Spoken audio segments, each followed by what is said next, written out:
plant. In the last video, we discussed about method of study of minerals कि अब कैसे कौन कौन से मिनरल्स प्लांट्स की ग्रोथ के लिए, उनके रिप्रोडक्शन के लिए कंपलसरी है, उनके बारे में स्टडी कर सकते हैं। ये टॉपिक हमने लास्ट क्लास में स्टार्ट किया था। तो इसके मेथड के लिए हमारे पास 3 मेथड्स हैं जिनसे हम क्या कर सकते हैं, मिनरल्स के बारे में स्टडी कर सकते हैं कि कौन कौन से मिनरल्स प्लांट के लिए कंपलसरी है। तो 3 मेथड में जो फर्स्ट मेथड था यहाँ पे वो था एनालिसिस ऑफ एस,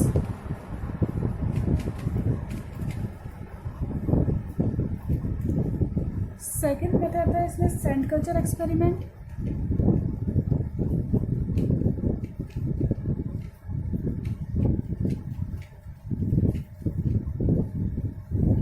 और थर्ड मेथड था इसमें वाटर कल्चर एक्सपेरिमेंट।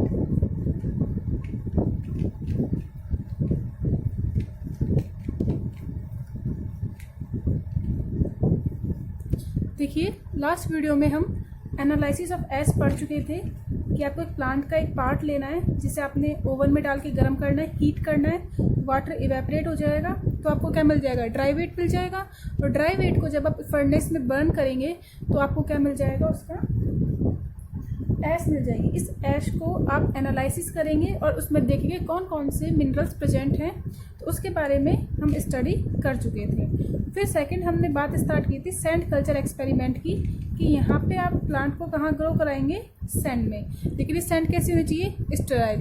अब स्टेराइल सेल के लिए हम क्या करते हैं, उसे HCl से यानी कि हाइड्रोक्लोरिक एसिड से क्या करते हैं, हम इसे वॉश करते हैं। तो इस प्रोसेस में काफ़ी टाइम कंज्यूमिंग मेथड है, इसीलिए क्या करते हैं टुडे हम सैंड का यूज़ ना करके सैंड कल्चर मेथड में वर्मिकुलाइट का यूज करते हैं। किसका यूज करते हैं आज के टाइम में, वर्मिकुलाइट का। अब देखिए हमने वर्मिकुलाइट का यूज क्यों किया है। ये जो वर्मिकुलाइट है, ये वर्मिकुलाइट भी क्या है, नेचुरल है, यानी कि नेचर में ये क्या है, आपके नेचुरल स्टेट में प्रेजेंट होता है सॉइल में। जो अर्थ है आपकी, अर्थ पे किस कंडीशन में मिलेगा, ये आपके नेचुरल स्टेट में मिलेगा। ये भी आपका एक टाइप का मिनरल ही है, ये मिनरल सब्सटेंस ही है जो कि आपके अर्थ पे नेचुरल स्टेट में मिलता है। इसी के साथ साथ जो इसका वेट है वो कैसा है, लाइट वेट है, बहुत ज़्यादा हैवी नहीं है ये। इसी के साथ साथ केमिकली इनर्ट है, यानी कि केमिकली फॉर्म में ये किसी से रिएक्शन नहीं करता है। अगर आप देखिए सैंड से इसका कंपैरिजन करें, सैंड के पास वाटर एब्जॉर्बिंग पावर अच्छा होता है, तो इसकी भी वाटर एब्जॉर्बिंग कैपेसिटी क्या होती है, अच्छी होती है।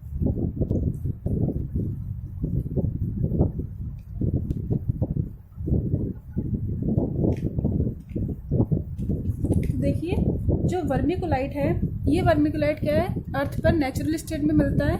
ये एक टाइप का मिनरल है जिसका वेट कैसा है, लाइट, केमिकली इनएक्टिव है ये, और साथ ही साथ इसकी वाटर एब्जॉर्बिंग कैपेसिटी अच्छी है।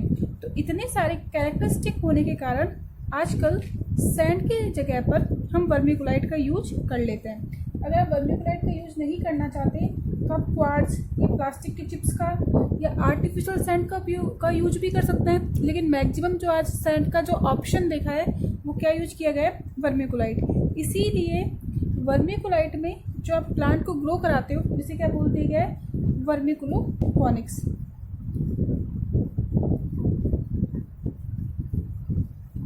वर्मिकुलाइट में अगर आप प्लांट को ग्रो कराते हो तो इसे क्या बोल दिया गया है, वर्मिकुलोपोनिक्स। और वर्मिकुलोपोनिक्स में जो वर्मिकुलाइट यूज कर रहे हैं, इसकी कैरेक्टरिस्टिक फीचर क्या है, ये इसकी गुड जो ट्रेट है वो क्या है कि कैसा है, ये नेचुरल सब्सटेंस है जो कि मिनरल की फॉर्म में ही आपकी अर्थ पर प्रेजेंट होता है। तो यहाँ हमने सेकंड मेथड की बात की, सैंड कल्चर एक्सपेरिमेंट, जिसका जगह पर जिसका आज मॉडिफाइड फॉर्म क्या है, वर्मिकुलोपोनिक्स। यहाँ पे हमारे पास थर्ड मेथड है वाटर कल्चर एक्सपेरिमेंट।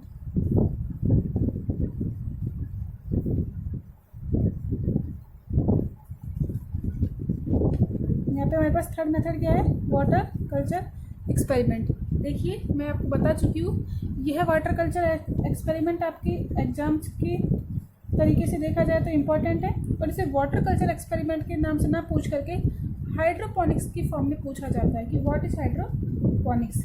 देखिए वाटर कल्चर एक्सपेरिमेंट, जैसे ये टर्म से आपको क्लियर समझ में आ रहा है कि जो प्लांट का कल्चर है वो कहाँ करेंगे, यहाँ पे हम वाटर में। वाटर कल्चर एक्सपेरिमेंट में प्लांट को कहाँ ग्रो करेंगे? वाटर में।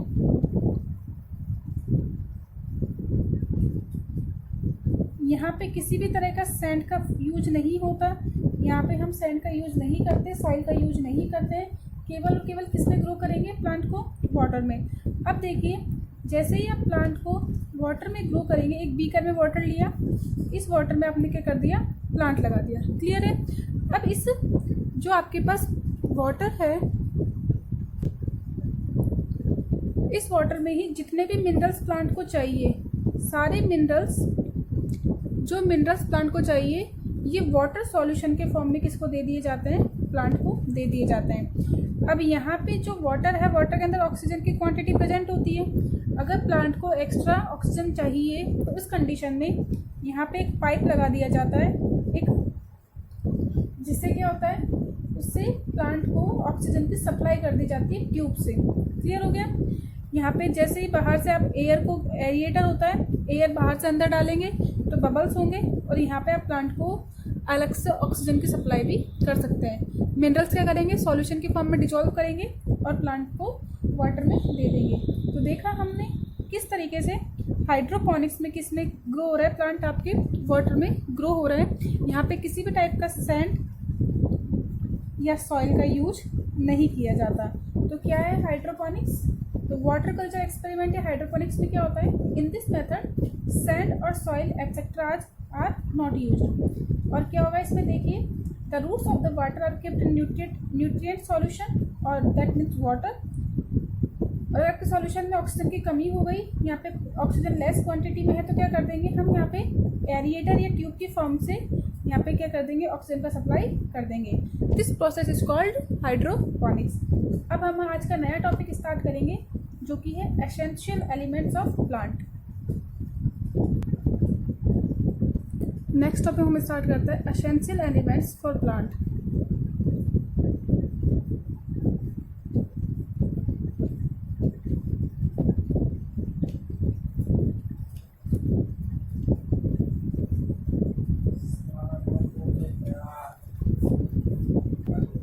Essential elements of plant.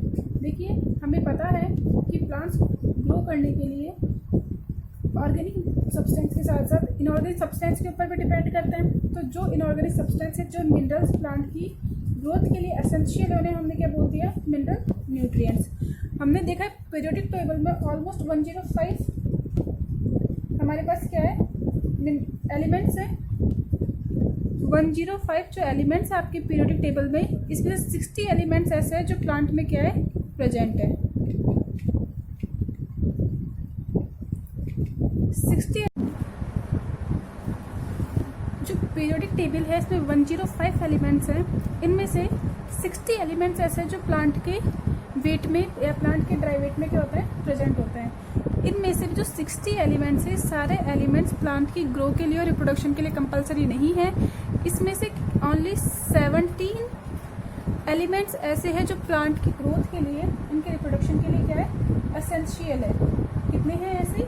17 elements. In 17 elements को हम क्या बोल देते हैं? Essential elements. क्या बोलेंगे इसे? Essential elements. तो प्लांट के लिए कितने एसेंशियल एलिमेंट्स हो गए? 17। ये 17 हैं। इनमें से कुछ की क्वांटिटी, कुछ लेस क्वांटिटी में प्रोडक्ट के लिए, प्लांट के लिए क्या होता है? यूजफुल होते हैं। और किसी की क्वांटिटी क्या होनी चाहिए आपके लिए? मैक्रो क्वांटिटी में होनी चाहिए, यानी कि क्या है? ये प्राइम एलिमेंट्स हो जाते हैं। अब देखिए, इन्हें हमने एसेंशियल एलिमेंट्स क्यों कहा है? जो 17 एलिमेंट्स हैं, इन्हें हमने एसेंशियल एलिमेंट्स क्यों कहा है? तो जो इनको एसेंशियल, ये एसेंशियलिटी के लिए जो डिटरमाइंड है कि क्यों डिसाइड किया है, इसके लिए कुछ फैक्ट्स रेस्पॉन्सिबल है। जैसे कि ये जो एलिमेंट्स है प्लांट की ग्रोथ के लिए और रिप्रोडक्शन के लिए, प्लांट की ग्रोथ के लिए और रिप्रोडक्शन के लिए क्या है? ये कंपलसरी है। कैसे है ये? कंपलसरी। अगर ये एलिमेंट्स प्लांट को नहीं मिले तो प्लांट ग्रोथ नहीं शो कर पाएगा और साथ ही साथ रिप्रोडक्शन शो नहीं कर पाएगा। जब प्लांट रिप्रोडक्शन ही शो नहीं कर पाएगा तो क्या अपनी प्रोजेनी बना पाएगा? नहीं बना पाएगा। क्या अपना कंप्लीट लाइफ साइकिल कर पाएगा? नहीं कर पाएगा। तो अगर इनमें से कोई सा भी एलिमेंट कम हो गया या एब्सेंट हो गया तो plant doesn't complete it's life cycle. First हो गया क्लियर। सेकंड देखिए, ये जो एसेंशियल एलिमेंट्स हैं अगर इनकी डेफिशिएंसी हो जाए तो प्लांट्स में सर्टेन कैरेक्टरिस्टिक हमें ऑब्जर्व होंगे, यानी कि सर्टेन डिजीज यहाँ पे प्लांट में होगी। तो क्या हो जाएगा? Deficiency of each element specific symptoms are observe. इनमें से किसी भी जो एसेंशियल एलिमेंट है, इस एसेंशियल एलिमेंट में से किसी भी स्पेसिफिक एलिमेंट की क्या हो गई? डेफिशिएंसी। जो आपके पास एसेंशियल एलिमेंट्स हैं इनमें से किसी भी स्पेसिफिक एलिमेंट की डेफिशिएंसी हो गई तो हमें सर्टेन या स्पेसिफिक सिम्टम्स क्या होंगे? ऑब्जर्व होंगे। Specific symptoms are observe.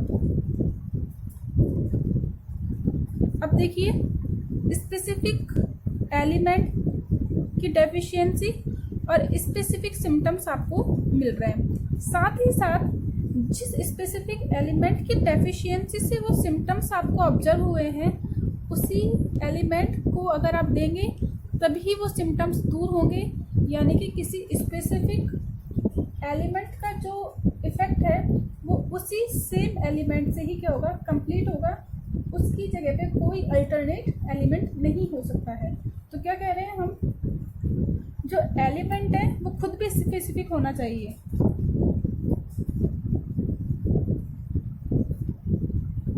Element must be specific,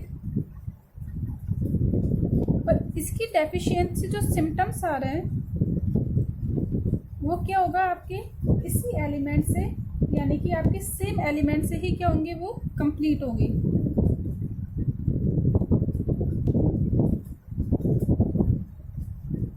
clear हो गया? हमने क्या कहा कि प्लांट की ग्रोथ के लिए, रिप्रोडक्शन के लिए कंपलसरी है। दूसरा, अगर किसी स्पेसिफिक एलिमेंट की आपकी डेफिशिएंसी हो जाती है तो स्पेसिफिक कैरेक्टरिस्टिक आपको क्या हो जाएंगे? ऑब्जर्व हो जाएंगे। स्पेसिफिक डिजीज आपको ऑब्जर्व होगी। अब जिस स्पेसिफिक एलिमेंट से आपके जो डिजीज हुई है उसके सिम्टम्स उसी स्पेसिफिक एलिमेंट को अगर आप देंगे तो ही कंप्लीट हो पाएंगे। उसका कोई अल्टरनेट एलिमेंट नहीं हो सकता। इसका लास्ट जो पॉइंट है वो क्या है कि ये जो आपके एसेंशियल एलिमेंट है ये आपके मेटाबॉलिक प्रोसेस में डायरेक्टली पार्ट लेंगे, यानी कि मेटाबॉलिक प्रोसेस में क्या करेंगे? ये डायरेक्टली यूज होंगे। क्लियर हुआ? तो किन्हें बोलेंगे? Essential elements. जो ग्रोथ के लिए कंपलसरी हो, जो रिप्रोडक्शन के लिए कंपलसरी हो। अगर इनकी डेफिशिएंसी हो गई तो सर्टेन आपको स्पेसिफिक सिम्टम्स ऑब्जर्व होंगे। ये जो डिजीज हुई है किसी एलिमेंट की कमी से तो वो उसी एलिमेंट के फुलफिल होने से ही कंप्लीट हो पाएगी, कोई दूसरा अल्टरनेट नहीं होगा। और फोर्थ पॉइंट क्या है इसका कि ये सीधे सीधे आपके मेटाबॉलिक प्रोसेस में काम में आने चाहिए डायरेक्टली। ये अपने आइडेंटिफाइड फॉर्म में ही प्रेजेंट होने चाहिए। क्लियर हो गया? अब देखिए, जिन हमने एसेंशियल एलिमेंट की बात की थी, ये जो एसेंशियल एलिमेंट है कितने? 17। इनको इनकी क्वांटिटी के बेस पर कि कितनी क्वांटिटी इनकी प्लांट में प्रेजेंट है उसके बेस पर इन्हें माइक्रो और मैक्रो न्यूट्रिएंट एलिमेंट में डिवाइड किया गया है। तो देखते हैं हम कौन कौन से आपका कैसे इनका आपने क्लासिफिकेशन किया है, कैसे इन्हें आपने डिवाइड किया है माइक्रो और मैक्रो न्यूट्रिएंट एलिमेंट में। देखिए, प्लांट के पास कितने एसेंशियल एलिमेंट्स थे? 17। तो on the basis of quantity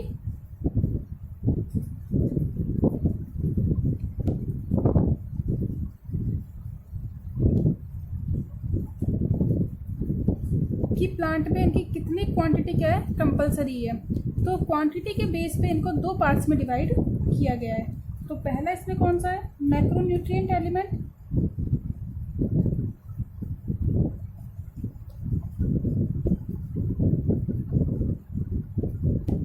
और सेकंड कौन सा है इसमें? Micro nutrient element.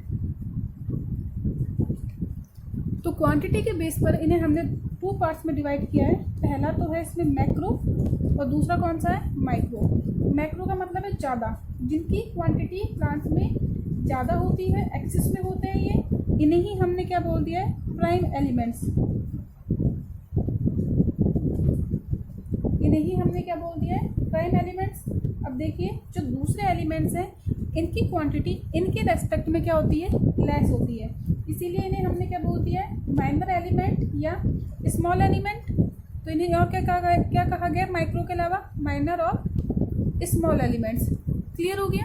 तो देखिए मैक्रो की क्वांटिटी क्या होती है, ज़्यादा होती है, हाई होती है, किसके रेस्पेक्ट में, माइक्रो में।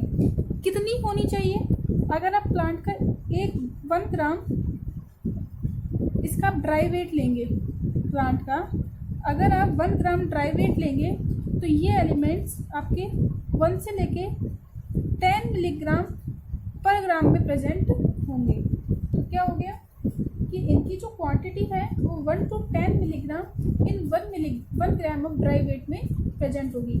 क्लियर हो गया। ऐसे एलिमेंट कितने हैं नंबर में, 9, कि जो आपके पास 17 है, 17 में से 9 एलिमेंट्स ऐसे हैं जिनकी क्वांटिटी कितनी होनी चाहिए, between 1 to 10 milligram in a gram. Clear हो गया। ये जो 9 है एलिमेंट है कौन कौन से हैं, carbon, hydrogen, oxygen, nitrogen, phosphorus, potassium, sulphur, calcium and magnesium. 1 2 3 4 5 6 7 8 and 9। तो 9 एलिमेंट्स आपके ऐसे हैं जो कि किसकी फॉर्म में रहेंगे, ये कितनी क्वांटिटी में रहेंगे, इन्हें ग्राम 1 to 10 मिलीग्राम के ऑलमोस्ट ये प्रेजेंट होंगे। तो carbon, hydrogen, oxygen, nitrogen, phosphorus, potassium, sulphur, calcium and magnesium, ये क्या है आपके मैक्रो एलिमेंट्स हैं या प्राइम एलिमेंट्स हैं। क्लियर हो गया। अब हम बात करते हैं माइक्रो न्यूट्रिएंट्स की या माइक्रो एलिमेंट्स की। देखिए 17 में से 9 कैसे हो गए आपके, मैक्रो, तो रेस्ट कितने बचे आपके, 8। तो 8 एलिमेंट्स ऐसे हैं जिनकी क्वांटिटी 1 मिलीग्राम से भी लेस होती है, किसमें, 1 ग्राम में। तो इन्हें ग्राम, इनकी क्वांटिटी कितनी होगी, लेस देन 1 मिलीग्राम। इनकी क्वांटिटी कितनी हो गई, लेस देन 1 मिलीग्राम इन ग्राम। क्लियर हो गया। अब देखिए ऐसे जो माइक्रो न्यूट्रिएंट्स है वो कितने नंबर में कितने हो गए, 8। कौन कौन से देखते हैं, Fe, Cu, Mn, Mo, Zn, B and Cl, Ni। 1 2 3 4 5 6 7 8। देखिए 8 कौन कौन से हैं, फेरस यानी कि iron, copper, manganese, molybdenum, zinc, boron, chlorine. तो आज हमने देखा कि जो 17 आपके एसेंशियल एलिमेंट्स हैं इनको मैक्रो में और माइक्रो में डिवाइड किया। मैक्रो में कितने हैं, 9 एलिमेंट्स हैं जिनकी क्वांटिटी है ना ग्राम कितनी हो जाएगी, 1 to 10 मिलीग्राम में होगी।